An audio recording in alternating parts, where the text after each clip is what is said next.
I just realized that all the sidewalk down here has the new, like it's made wheelchair accessible.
My quads are completely shot. What kills my quads? Well, let's see now. It's the 4-mile jog the day before, and then the mixture of O lifts and deadlift at the end here.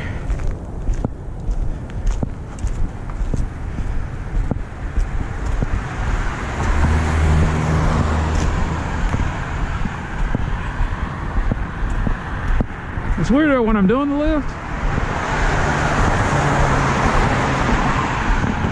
where I feel it is my hamstrings, my glutes, my core, and that's really it. And then I come out here, my quads are all sore, so.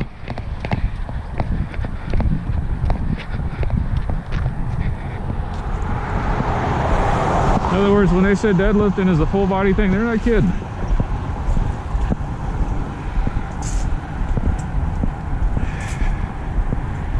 I guess I'm gonna have to go heavy again.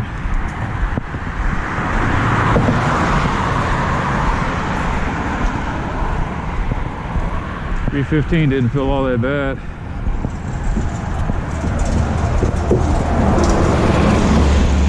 It's been almost a month since I've done it. Yeah, it was easy before. It just wanted, you know, it was kind of a challenge. So I guess I'll have to keep going until I find that sweet spot.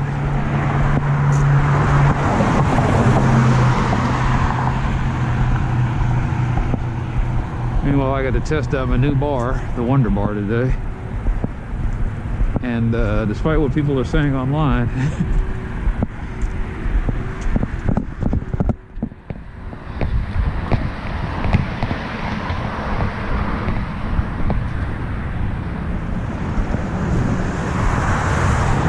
lot of assholes out here.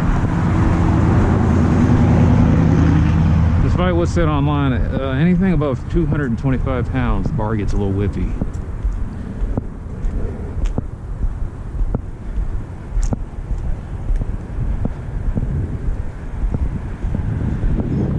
Nice bar though.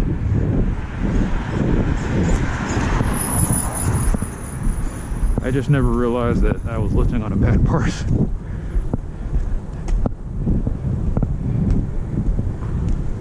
Power cleans felt different.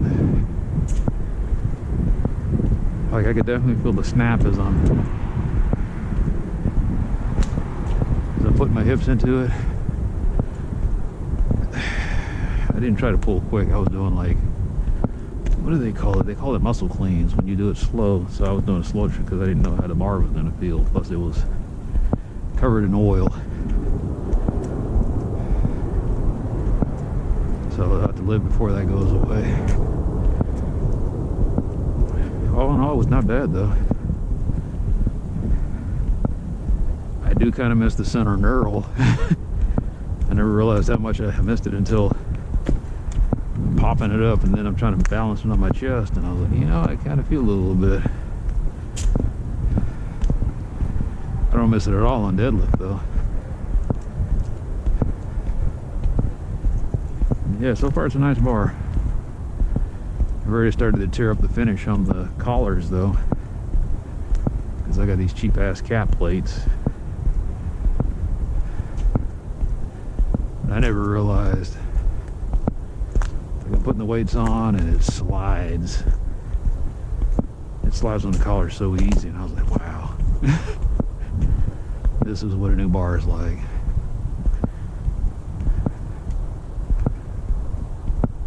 I don't notice the spin as much because I'm not really lifting anything heavy on the power cleans.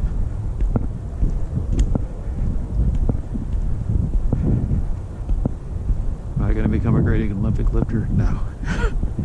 While I do appreciate there are female, they're Olympic weightlifters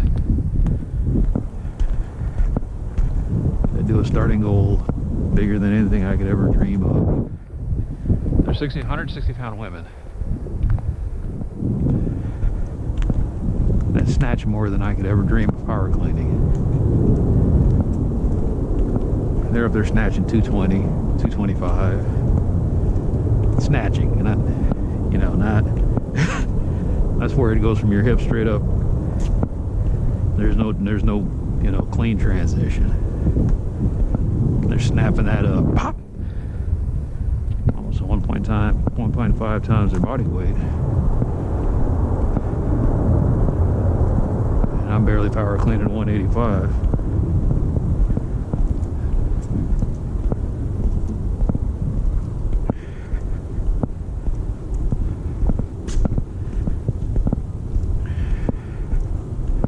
Could I go higher on power cleans? No. I'm not going to do any more on power cleans until I find. I had to learn how to do all this stuff on my own. And I think old lifts are one of those things that if you ain't got a coach, you better not try to go too heavy on them. Although that dude I met from UCLA back at 24-Hour Fitness next to on Campbell, he said, you know, when they went to UCLA, they didn't really have a powerlifting or he said they don't really have a weightlifting program. They had to kind of teach themselves through online videos. And on a whim, he just kind of he went and power cleaned 225.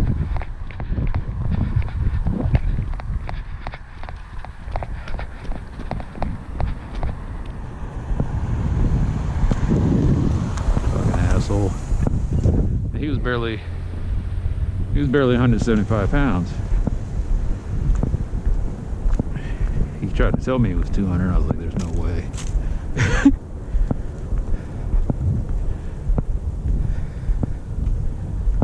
Like me right now, I'm at 196. I don't want to be 200 pounds, because at 200 pounds I'm pushing the limits of my health.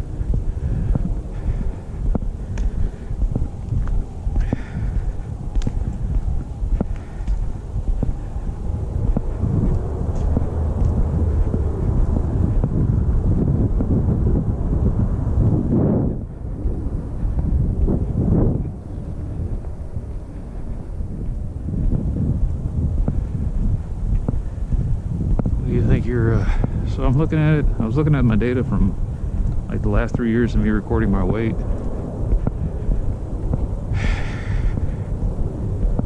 And it looks like my, of course that was when I was eating nothing but soup. This is my first year eating what I'm supposed to be eating. What I mean by that is I'm not eating 1,500 calories a day or 1,000 calories. I'm eating 2,000. So this 2,000 calories so far. My set point looks to be somewhere between 190 and 200 pounds.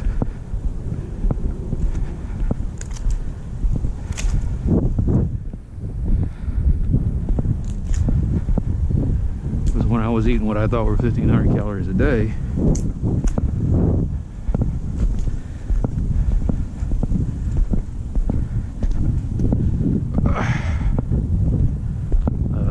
My weight would be like 193, 190 to 193, 190 to 195 really. Now I haven't dropped below 193 in about 2 months. I keep going up slowly. And yes, I have let myself get a little slack on my what I mean a little slack is like with the protein powder I've been eating, I mix it up with other things. And I've been mixing it with Chex Mix.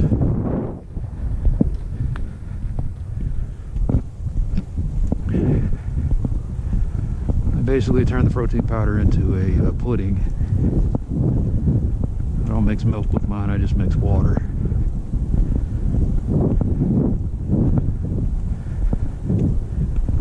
It's 2 scoops of protein powder, 1 scoop of a peanut flour, and then for some reason I love the taste of regular peanut butter, so I put a little tablespoon in there, mix it all up,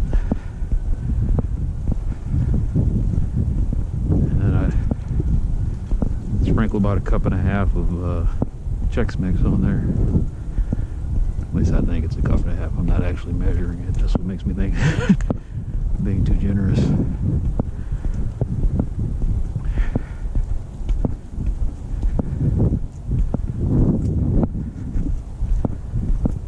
But I've been getting my protein up between 120 to a little over 200 grams per day, depending on what my mom fixes. What I'll do is I'll get a cup of whatever she makes and then mix it with a can of meat.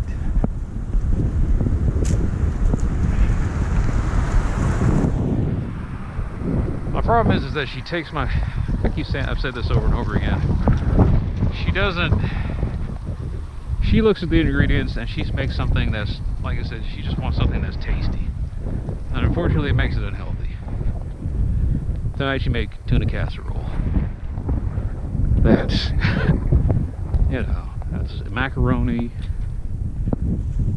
some kind of cream-based soup, a lot of salt, and then she puts cheese on top of that. Then of course she crumbles up potato chips and sprinkles that on top. So I'm just sitting there thinking to myself, you're trying to follow a low carb diet, you don't eat at my house. I'm not going to sit here and say carbs are the enemy. My only problem with carbs is they eat up a lot of your daily calorie requirements.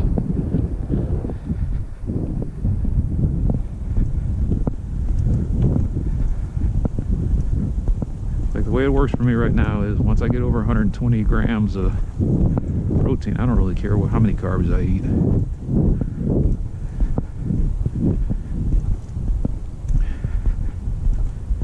I guess I'll find out in the next couple of weeks here. Not next couple of weeks, another month here. If my doctor says, okay, you're getting enough protein now. I was like, great, I'm not anemic anymore.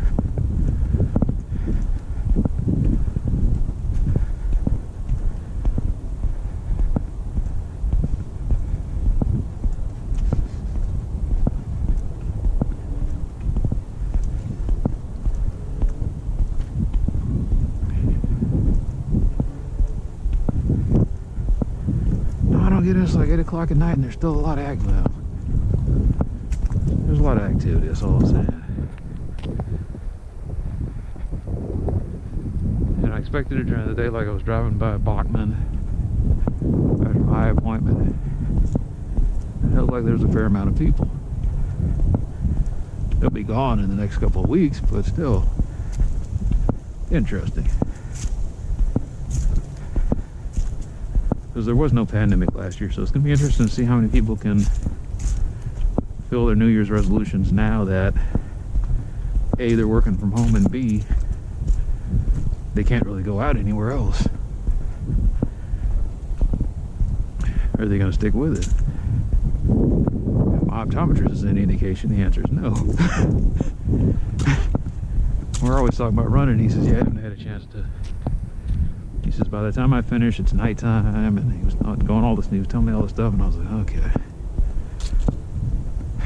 In his defense, though, he's almost 70 years old, so.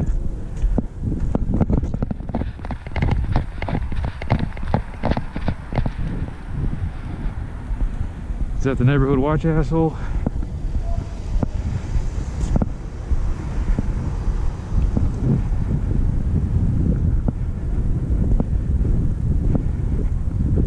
Like I said, 8 o'clock and there's a lot of assholes out here. 8:30. I got started late.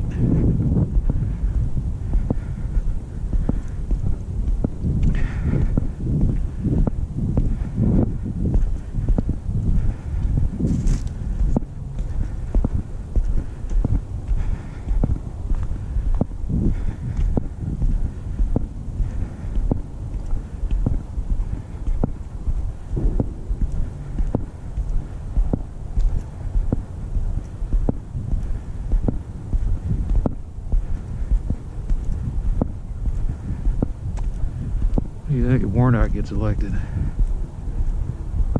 You're talking about a hell of a gear change, man. You know, you would almost start to believe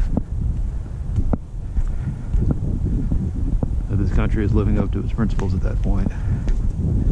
Because here we got somebody who, I understand, and Ebenezer Baptist Church has probably gotten a whole lot more political since the 60s. But it was a church that African Americans flocked to because they needed a refuge in the storm. They were forced to become activists. It wasn't like they just said, hey, we got a lot of power here, let's go ahead and start using it. It was like, we're getting killed out here. We need somebody to help us out. We need to start helping ourselves.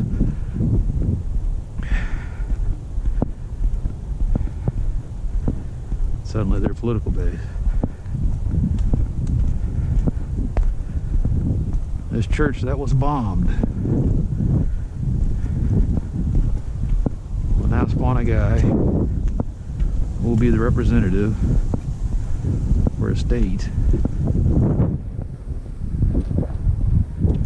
with a really fucked up history of racial discrimination. Georgia. Let that sink in for a second. Ty Cobb stomping grounds.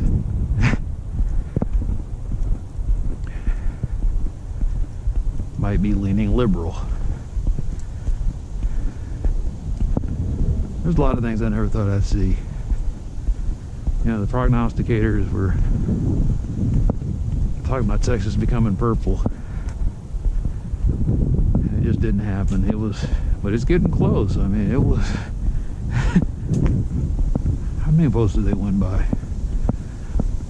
No, I think it was still a pretty comfortable margin. I want to say it was under 500,000 votes. What I think might happen is, if there really is a mass exodus from California to here, then yeah, this state's going to become purple in a hurry.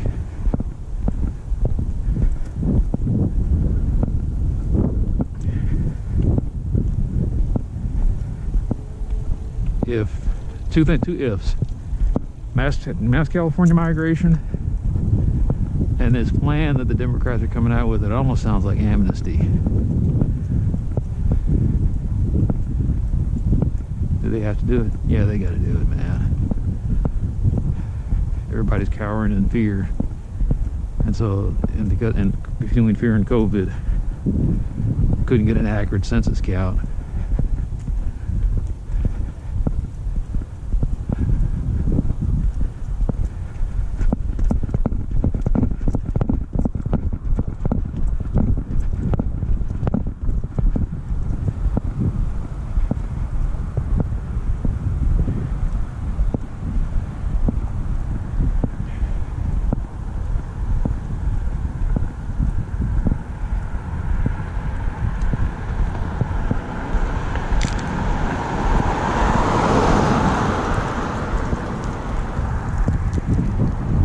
some folks, man. But you know, you shouldn't be surprised at this point. What this pandemic has revealed to us is who are the selfish assholes amongst us.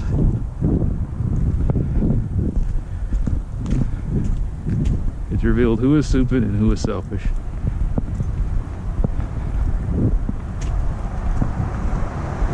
Like before, you could kind of hide. It was little subtle behaviors, but now it's like, okay, we got a litmus test for this. Saw you at the supermarket without a mask on.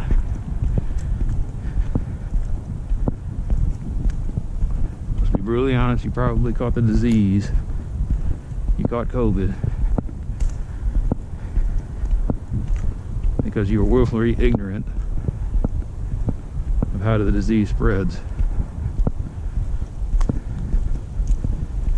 Although I am thinking about that thing that happened in San Jose where 44 people in an emergency department caught COVID because one of the nurses was wearing a inflatable Christmas costume with a fan that basically spread her droplets as she was talking. I mean, this thing is nasty as far as its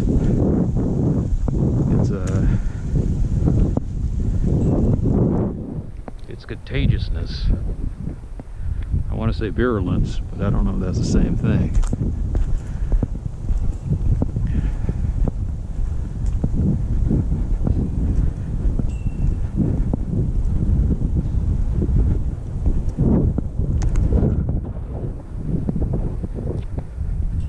The reason I said that about the ignorance thing is because with these new protocols that we have in place for COVID, flu cases and the common cold went down, drastically. The amount of flu cases dropped by 98% in the United States. Like the big flu surge that they thought was going to come didn't come. People were getting vaccinated. People were staying away from each other. There wasn't as much travel. They said the only way the flu spreads is through airports nowadays. People migrate from the different equators, and they bring the flu with them. And our normal carriers haven't been moving. It says something very poignant. It's like, you don't just catch the flu. It's not like you pick it up in dirt or something. It's not floating around in the air by itself. People have to give you this thing. People have to give you the flu. People have to give you the common cold. And people have to give you COVID. COVID doesn't live well on surfaces. It floats around in those droplets. And that's how it spreads. Plain simple.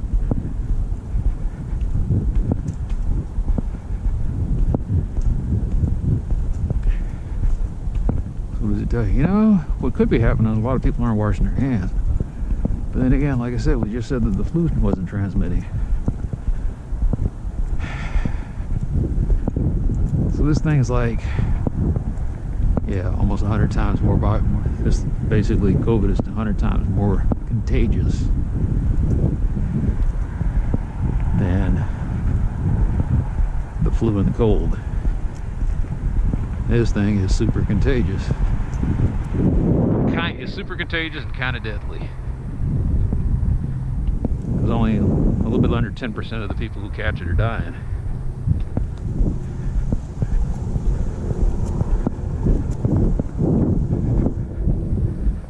So in the future, there will come something which spreads easier, spreads about the same, and kills more. Now, as a virus, you don't want that. You don't want your host to die suddenly, because then you can't spread. So I'm thinking the next pandemic will probably strain to something that A, it's contagious, and B, well, it may not kill you, it's going to really fuck you up pretty bad. That's the thing. That's the number that I haven't quite gotten yet. Is how many people are permanently damaged? What's the percentage?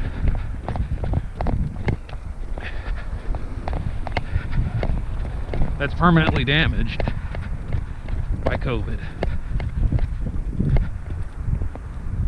There's an interesting stat. Is that Park Lane? That is.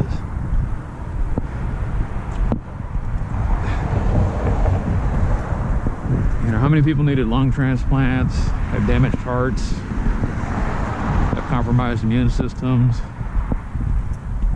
and are just weakened in general.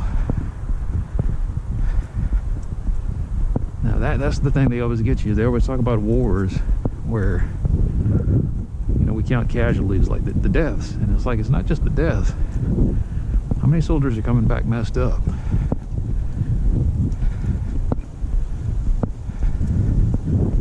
Something like 50,000 people, over 50,000 guys, 50,000 soldiers died in the war on terror, but over 200,000 have permanent injuries. And those people come back. There's 200,000 people that can't go back into regular life without some serious compromises.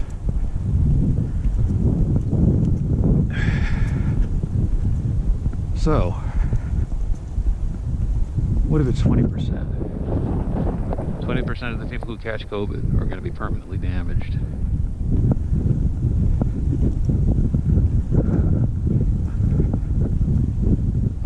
That's how many cases they had? 20 million. But you might as well add a zero to that. So 200 million people in this country have caught the disease in some form or fashion. What was I saying? 200 million. If 200 million people have been infected, 20% of those people get permanently damaged. Now, that can't be quite right, can it? Are you telling me that 40 million people,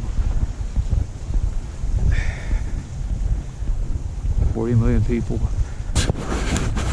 are going to be messed up for life? So let's go down to that original estimate of 20 million people. 20 million people caught the disease in this country alone. 20% damage. 4 million. It's possible. Very possible.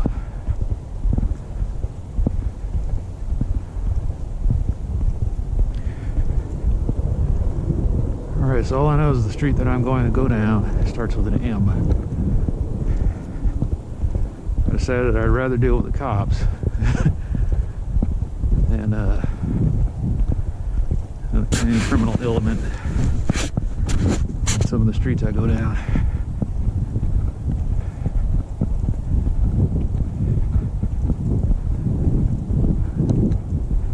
So you'd rather lose your life than get robbed? It all comes down to percentages. I wonder what we used to be there.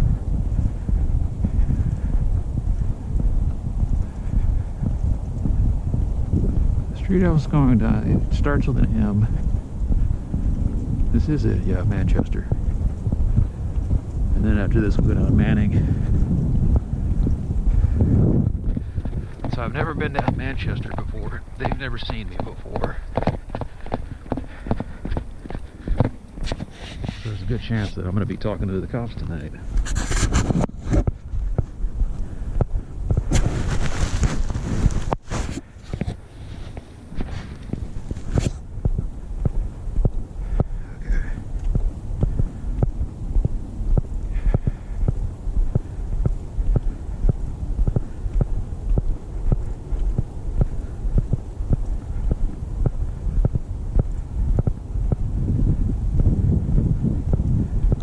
Some guy we've never seen before walking down here with a flak jacket and a gas mask on.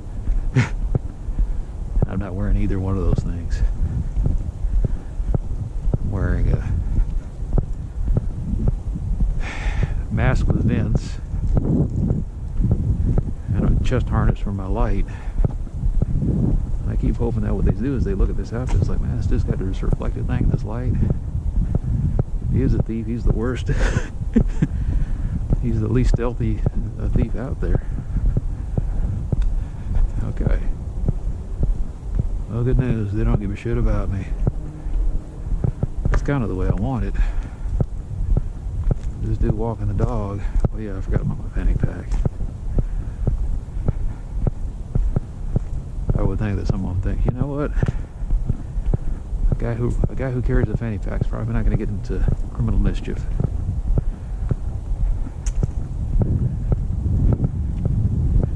Just doesn't seem like a criminal's accessory.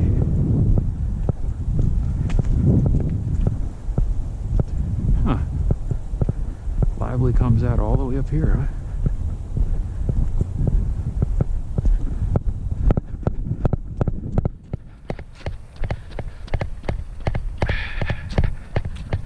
There's a dead end around here somewhere. They're up that way. These are nice. Damn. Well, like Park Lane is, you know, rich people live there, but they don't, you know, the mansions, well, the bottom line is the mansions don't really kick in until you get close to Inwood.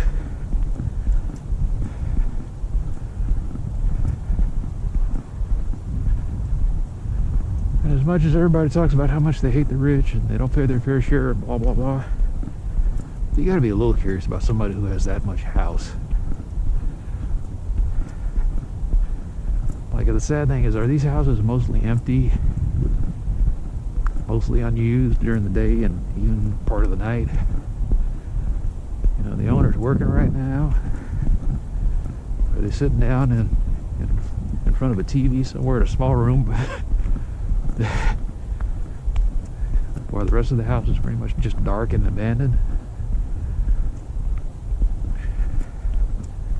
Are there large, lively families in these houses? This is the kind of stuff I think about.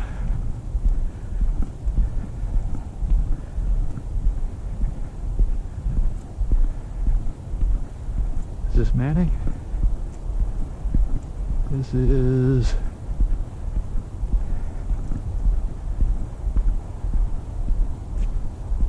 Oh, that's where Woodfin is.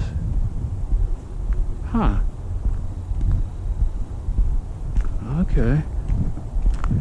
I think it dead ends over there. Like, I see these streets when I'm going down Inwood, and I just never pay them any mind because they break up in weird ways.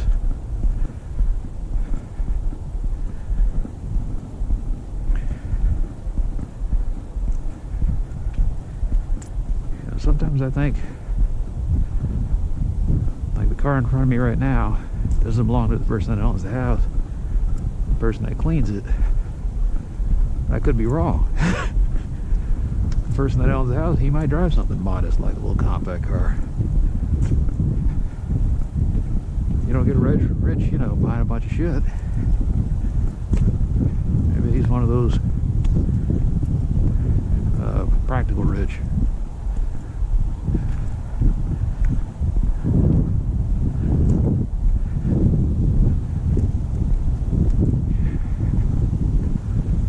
I call them rich, but I think to get into the 1% now, you have to make, I think $5 million is the cap to be considered part of the 1%. You know, these people are probably in the 10%, but 1% don't even notice these people.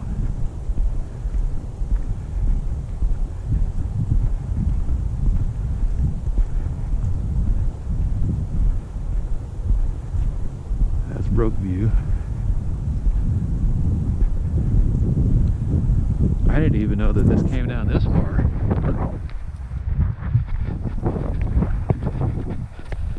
Wait. Think about this for a second. When I'm going down Brookview, yeah, okay, yeah. That's the, okay, I know where this is now. So if you keep going down that way, that'll take me to Lomita. I don't know why I get so confused. Yeah, I know Brook View goes all the way down to Midway.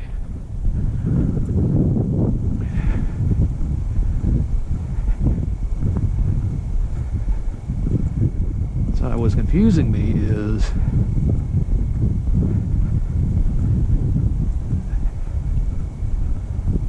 I've never seen Manning before when I go the other way, although I haven't really looked for it. I guess I need to start.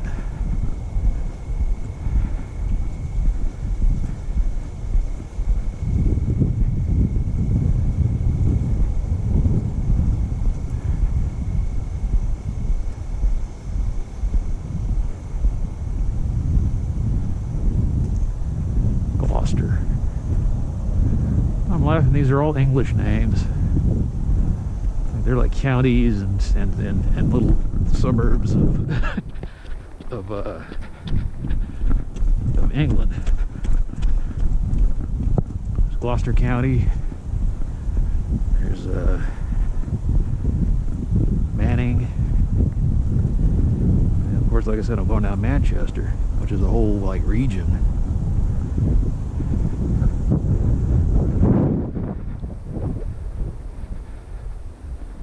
You think whoever settled here, they might have been, this might have been a street full of English people. What am I saying? I mean, the United States is a, you know, it's nominated for by wasps for like 200 years. So yeah, of course. Back when all white meant was that you know, your ancestors came from somewhere from the British Isles.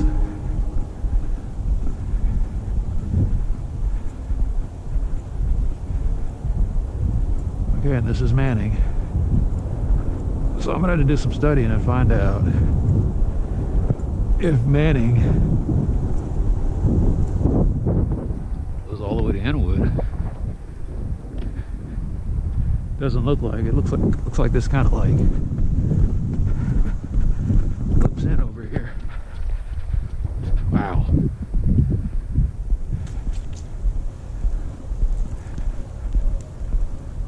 They're selling that house. And there's your colonial style house, a plantation house.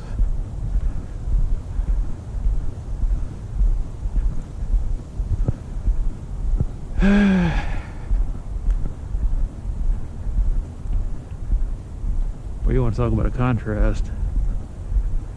There's the old dirty South. And then over here on the other side, only in Dallas, right? The dirty South meets Oregon, the modern Oregon looking. That's pretty neat.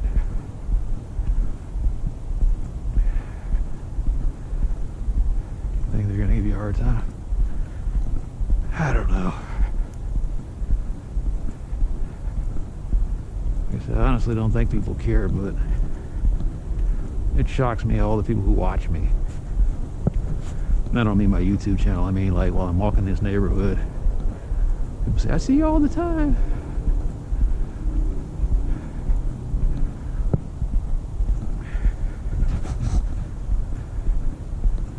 I don't know if I got it on video or not, where I stopped for a second to fix my shoes. I had something in my sock or something. And I'm down on the ground. It's like 90 degrees outside. And this dude in the SUV pulls over and he says, "Are you okay?" I said, "Yeah, I'm fine. Why?" "Oh, Black Lives Matter." "Oh, okay, cool." Wow. Man. Okay. Weren't expecting that? Not at all. The church has left the building. Oh, that's that science, Church of Science. But anyway, what was I saying? So I was down there on the ground and the guy The guy was, he said, "Are you all right?" And I said, "Yeah, I'm fine." He said, "Man, we see you all the time." So that's what this neighborhood used to look like. He said, "We see you all the time." Thought something might have been wrong. Like I said, most of the people around here, they've been pretty sweet. For like the last 20 years I've been doing this. And I've been getting encouragement from, it doesn't matter about race or class. It's just a different cross-section of people that have just been cheering me on. Makes you feel pretty cool about good about humanity. The reason I get so negative is, for all the good experiences, you've got times on camera where I get bit by a dog, damn near run over, when I am hurting pretty bad, and that one time where I do want somebody to say something to me or offer me some water, they're not there. We got the one cop that was just a jerk, but contrast that with the 5 or so that you've seen on the videos that were pretty cool and quirky. What am I always saying? Things are not as bad as they seem, or as good as you want them to be.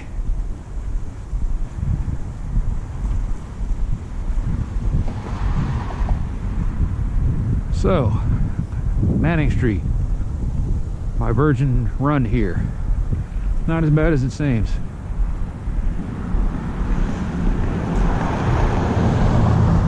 I might have to start coming down here from now on. But yeah, they'll definitely have to get used to me.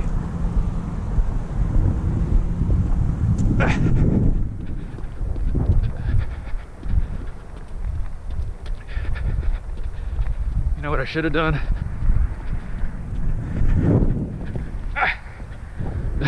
I should have kept going down that way and then cut over.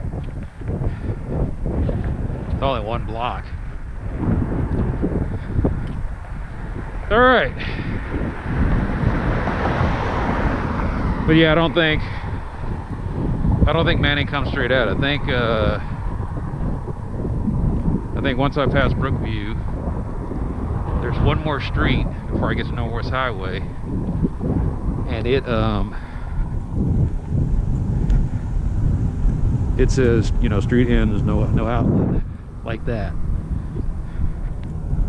In fact, I'm pretty sure that's the street where it joins up with the other one, and somebody decided to put a big divider there to discourage traffic going through there.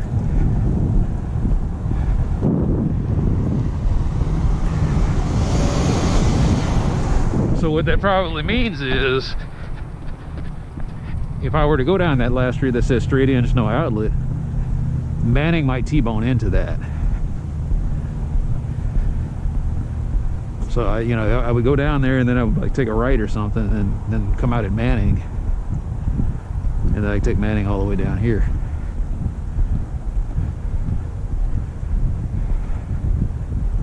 I'm gonna check the maps. The reason I don't trust them completely is because, according to this map, that down back over there, one of these streets is supposed to come all the way out over here, but it doesn't. It dead ends because they put some gated community up there.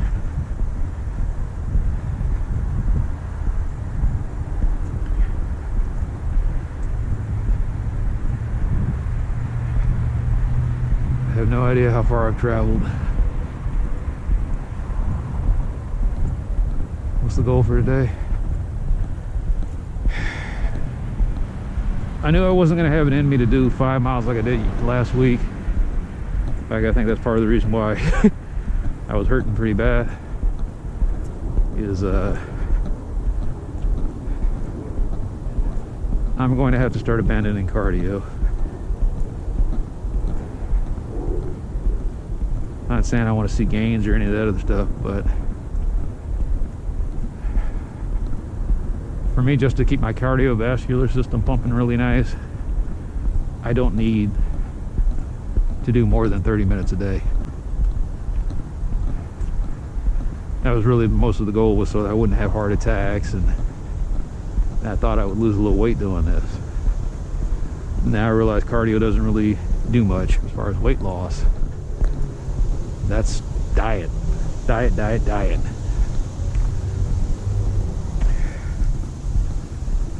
I know a lot of people say it, and they're right. What you do out here doesn't really matter as much as what you put in your body.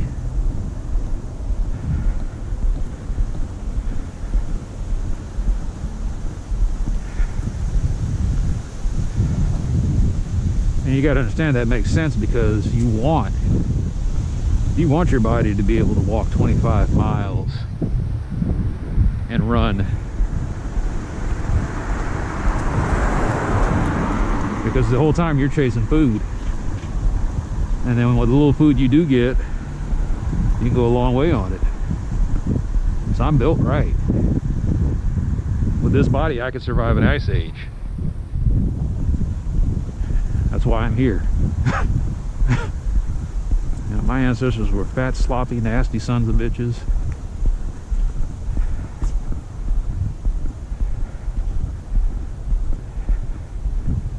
That ate whatever meat, like that ate a lot of meat. Occasionally got some bread.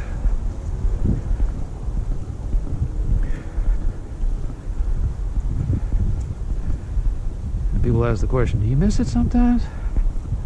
I thought I would. I thought I'd miss a pizza, but I don't. I don't miss pizzas. You know, there were times when I was eating cookies and cake after dieting for a long period of time, and they don't taste the same. Like my tongue, my palate has changed. I don't really like sweet stuff as much. I said as much. I still like a sweet drink every once in a while, but not too sweet. Still love chocolate. That's because of the contrast that it has in it.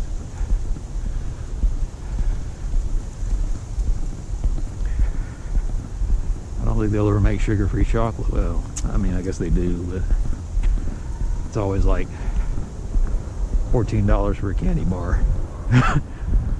Punishing you for being diabetic. I'm like, okay. Not saying I'm diabetic, but for the people who really can't eat a lot of sugar, they say, oh, it's just a small lifestyle change. It's not. It's expensive.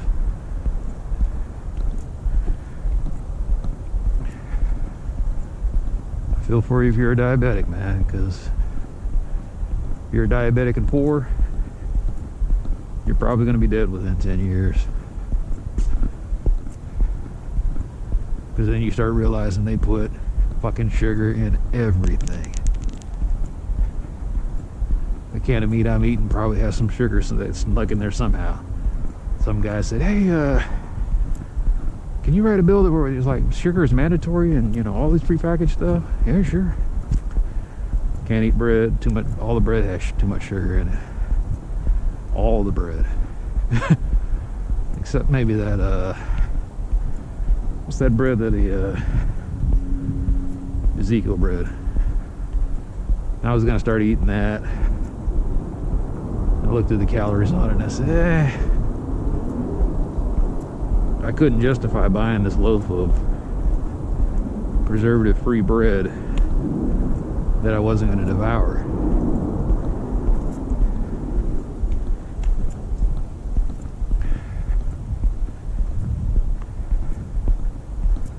Basically, what I'm starting to realize is the people who are vegans are probably vegans because their body types don't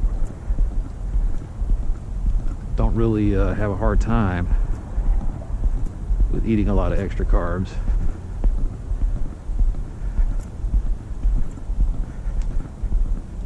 You know, maybe there's not a lot of fat vegans because most vegans tend to be ectomorphs,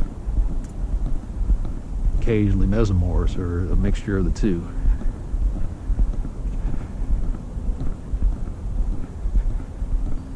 If you see a fat vegan, you see a miserable vegan. It's probably my type, an endomorph.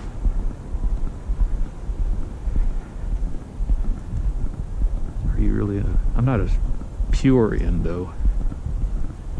I guess I'm like an endomeso. The reason I say that is because it's really easy for me to build muscle.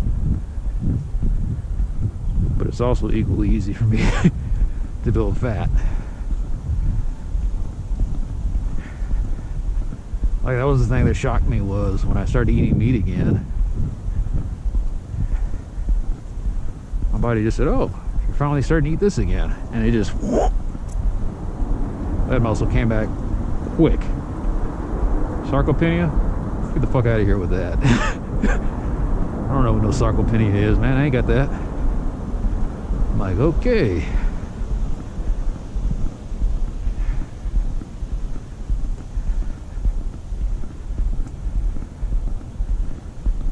So your body's like a gangster? I guess so. It does seem to be in a lot of denial about a lot of things. Brain of a scientist, body of a gangster. It's like, what the hell does that even mean?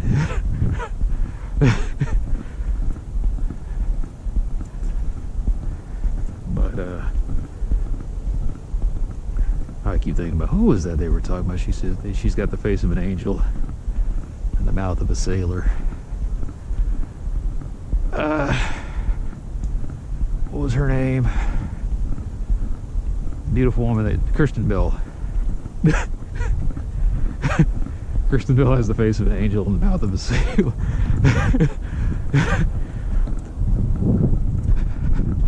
What I understand is she can put together a string of obscenities that would make a Marine blush.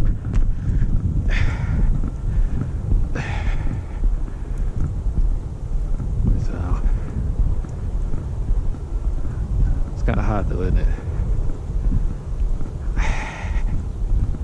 Women who cuss, I've always found it kind of attractive.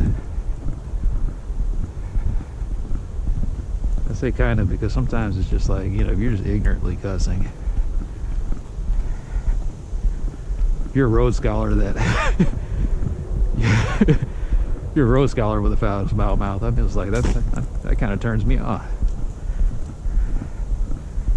She has great perspicacity and mixes it with an interesting cacophony of vulgarities.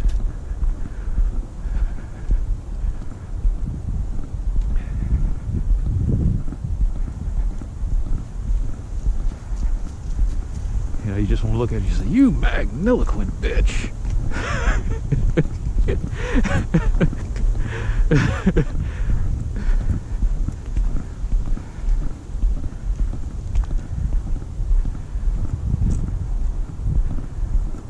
That'd be a pretty cool Reddit, like, that'd be a cool username, magniloquent bitch.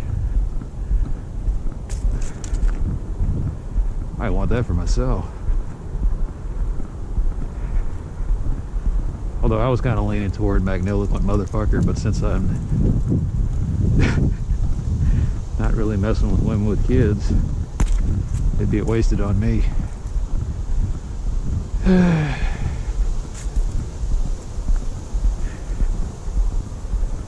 If I was normal and I could date people, would I date a woman with kids?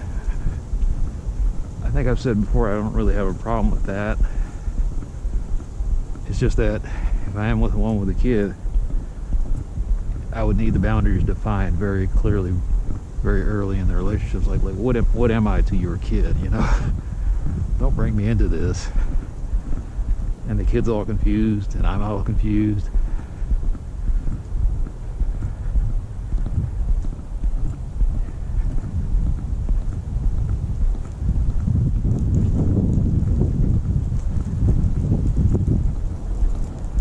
Like, who has authority here?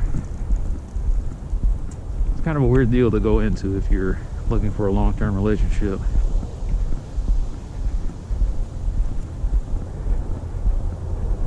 The mother has to bestow authority upon you. And at that point, if that's the case, then you are not. You've already given up any future claim on being head of household.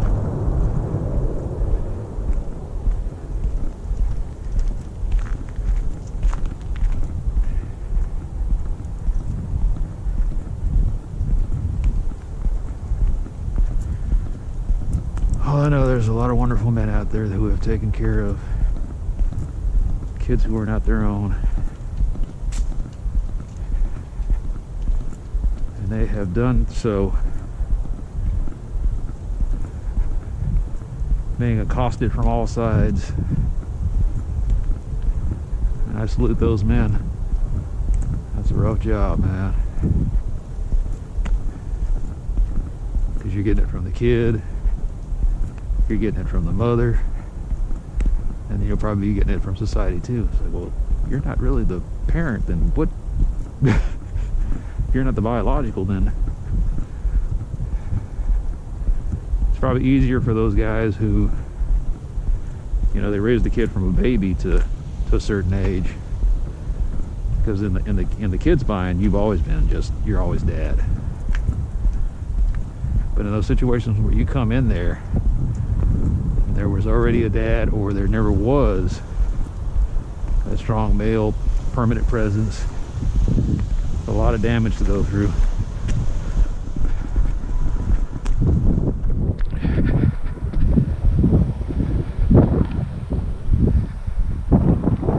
That's a situation I guess I wouldn't want to go into.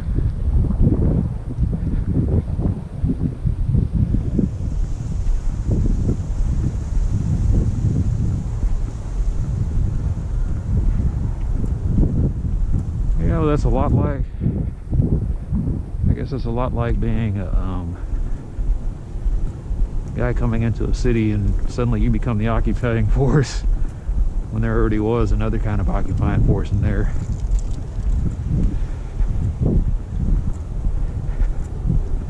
And so what we're talking about here is a familial insurgency.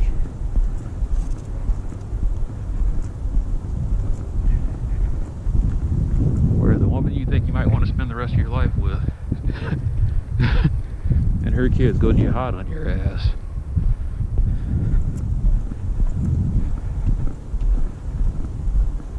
For those guys, man, you'd almost swear guys like that.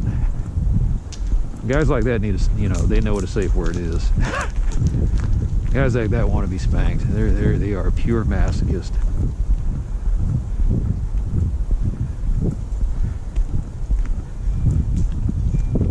I guess the sadist could come in there, but society would really pound on his ass. You can't come in here acting like that.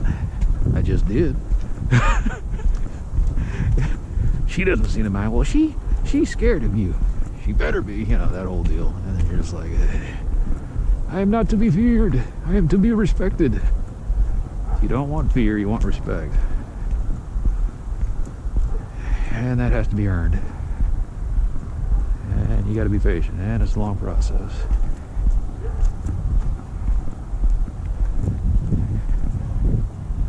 If you're doing it right.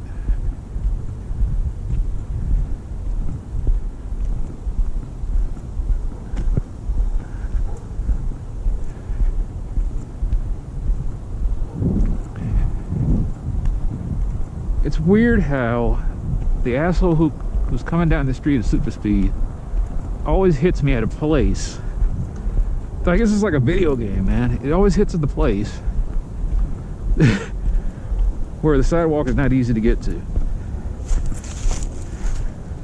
I mean, this is a mess.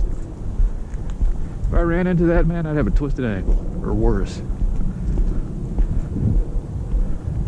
I guess whoever I thought was coming is not coming. Durango's a mess.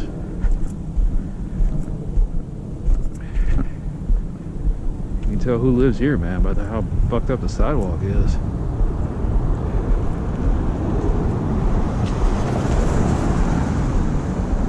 These are the people that, if the census worker comes knocking on a door, no one's gonna answer.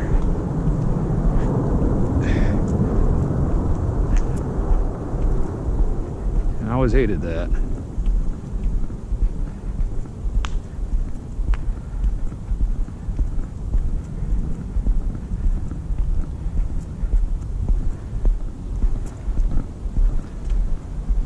That's where you're fighting ignorance. Yeah. You're expecting a lot from people who, as most of the paperwork says, mostly have less than a middle school education.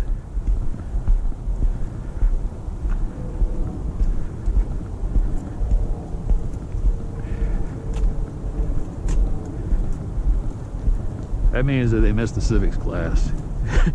At least in the United States they did.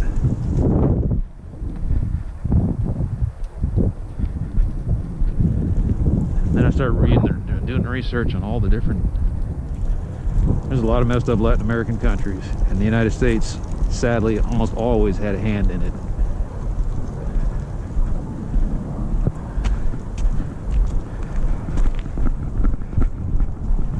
Hell, I was reading about the history of Liberia, and that got me pissed off.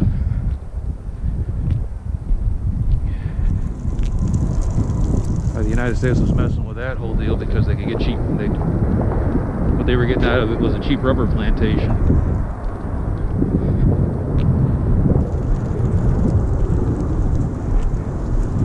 And it was this weird, almost like an American colony slash quote-unquote protectorate, where the rulers of the area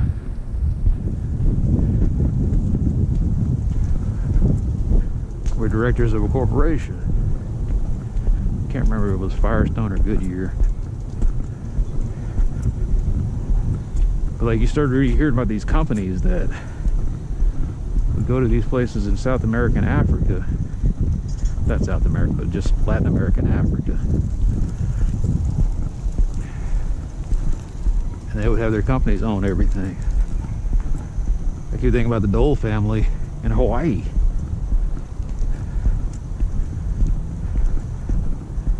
Went in there, completely messed up that place and messed up the diet of the people there.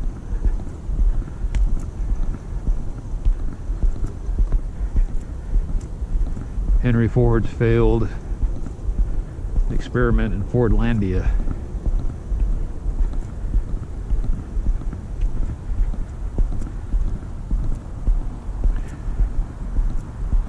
And sometimes I guess it works out. I keep thinking, like,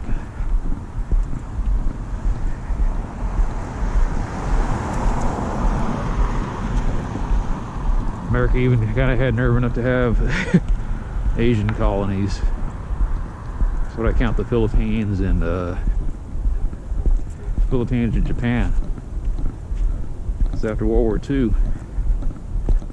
It was the United States that went in there and started rebuilding the place. Started telling them, look, this is how you're gonna have to start doing things.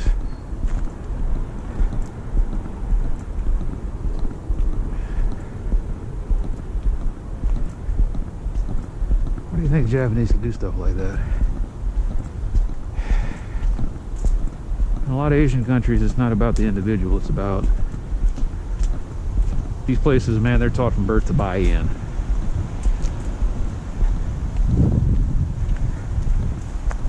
You know, the needs of the many outweigh the needs of the one or the few. That's biblical law in a lot of Asian countries. It's not that people don't have rights, it's that people know people are taught what's expected of them. People say, oh, what about these people that do this? And I was like, you're to give me a few examples, but for the most part, everybody's in line. It's my phone, huh? Why does it keep doing that?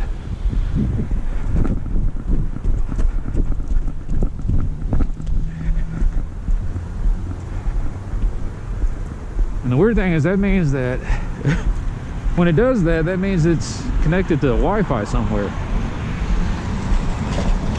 So there's somebody around here that didn't secure their network.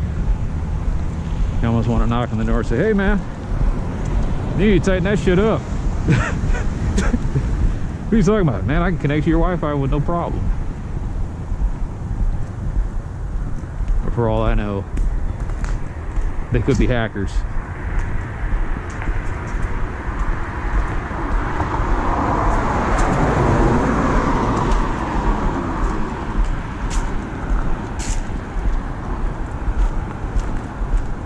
Anyway, if I didn't get 4 miles, I don't care.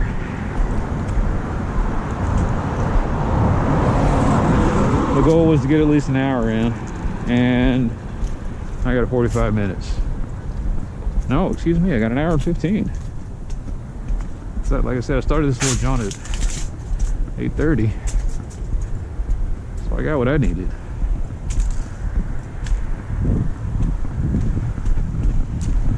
Alright, so we now have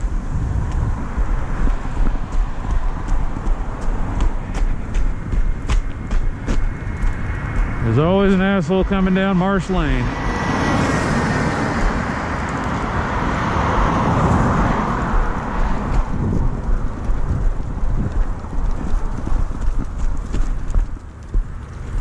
Come on, buttfuck. Where are you going? You know how to use your fucking turn signal? Thank you, asshole. That's all I'm asking.